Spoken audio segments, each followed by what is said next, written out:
Assalamualaikum warahmatullahi wabarakatuh. Perkenalkan, nama saya Fitratul Istiqomah, NIM 12209193131 dari jurusan Tadris Ilmu Pengetahuan Sosial 5G, Universitas Islam Negeri Syahid Ali Rahmatullah Tulungagung. Sebelumnya, saya di sini akan membuat video pembelajaran dengan tema ekonomi, yaitu tentang macam-macam bentuk kegiatan perdagangan, materi kelas 8 yang dibuat untuk memenuhi tugas mata kuliah pembelajaran IPS terpadu. Dosen pengampu Gita Hendriani, MA. Langsung saja, yang pertama ada kegiatan perdagangan antar daerah atau antar pulau. Perdagangan itu sendiri merupakan kegiatan tukar-menukar barang atau jasa dengan kesepakatan bersama. Nah, kegiatan tersebut seiring berkembangnya zaman sudah bisa dilakukan secara nasional. Semakin canggihnya teknologi, maka jangan heran jika barang dari kota-kota di Pulau Jawa bisa ada di Pulau Irian, atau produksi kota-kota di Pulau Sumatera bisa ada di Pulau Sulawesi. Begitupun sebaliknya. Apa sih tujuan perdagangan antar daerah atau antar pulau tersebut? Yang pertama, ya jelas untuk memperoleh keuntungan. Keuntungan itu kan diperoleh dari selisih harga beli dengan harga jual. Nah, harapannya dengan melakukan perdagangan ke luar daerah, keuntungan akan semakin banyak. Yang kedua ialah memperoleh jangkauan pasar. Semakin luas jangkauannya, maka semakin banyak konsumen. Semakin banyak konsumen, maka semakin banyak pula keuntungannya. Contohnya begini, di daerah Pekalongan, Jawa Tengah, untuk memperoleh keuntungan yang besar, nggak cuma dipasarkan di daerah Pekalongan saja. Kalau kamu yang tinggal di daerah Pekalongan, coba berkunjung ke kota-kota atau kabupaten di sekitar Pekalongan deh. Batik Pekalongan pasti gampang untuk dijumpai.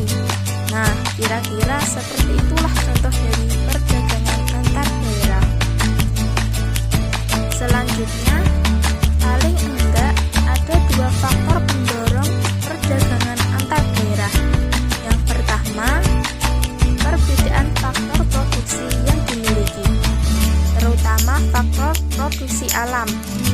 Daerah pesisir pantai pasti ingin hasil produksinya bisa sampai ke pelosok kan?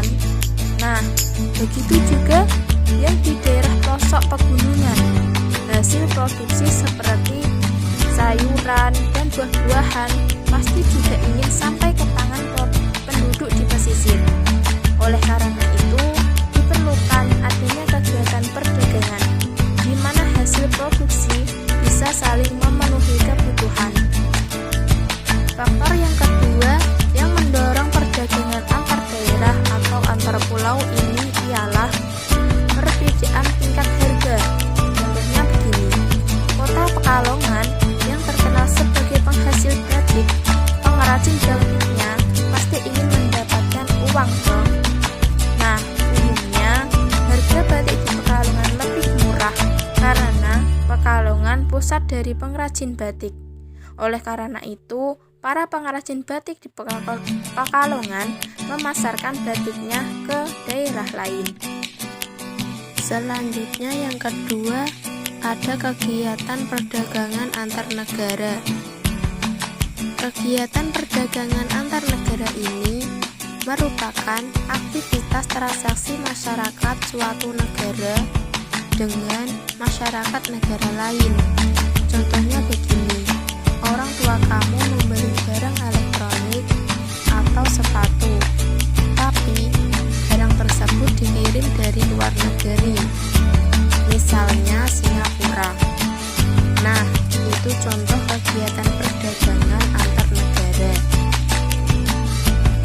Jenis-jenis kegiatan perdagangan antar negara. Yang pertama ada ekspor. Ekspor merupakan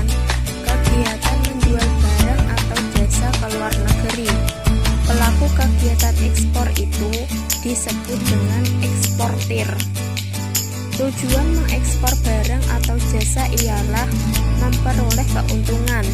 Nah, barang dan jasa yang dijual tersebut kan dibayar menggunakan mata uang asing tuh. Kemudian, mata uang asing ini ditukar dengan mata uang rupiah.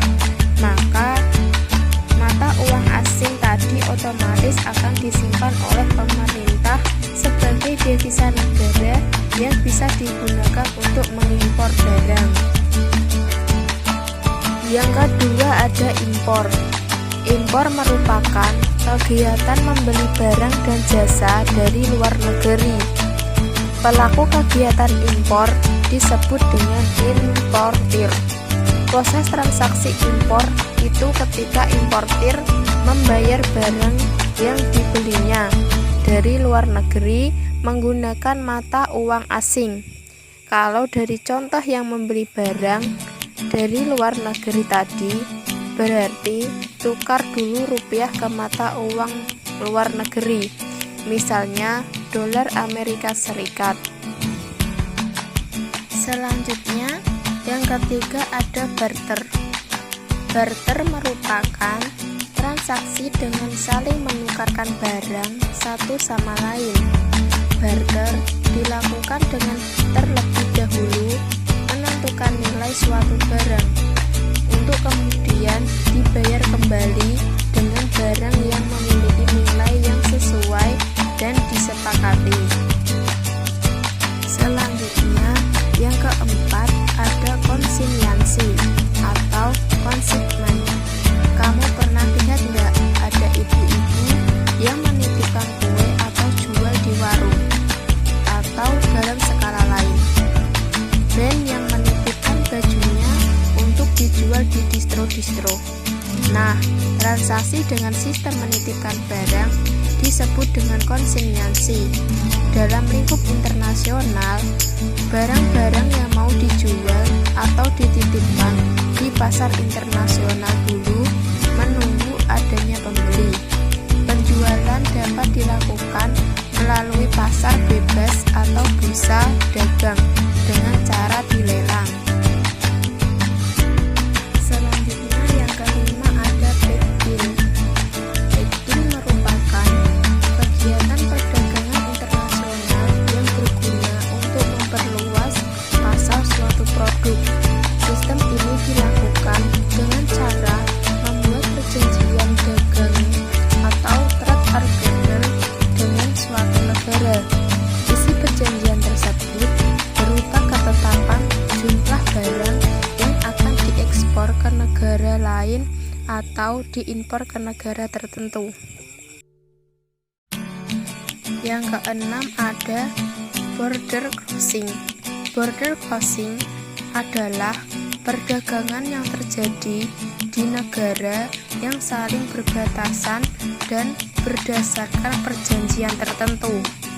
Tujuan perdagangan ini adalah untuk memudahkan penduduk yang berada di negara perbatasan agar lebih mudah dalam berbelanja. Selanjutnya, yang ketujuh ada sea border crossing, perdagangan antar negara yang melewati lintas batas laut. Sistem ini dilakukan oleh negara yang memiliki batas negara berupa laut dan dilakukan berdasarkan persetujuan dan ketentuan yang berlaku. Yang kedelapan ada overland border crossing, perdagangan antar negara yang melewati lintas batas darat. Sistem ini dilakukan oleh negara yang memiliki batas negara berupa daratan dan dilakukan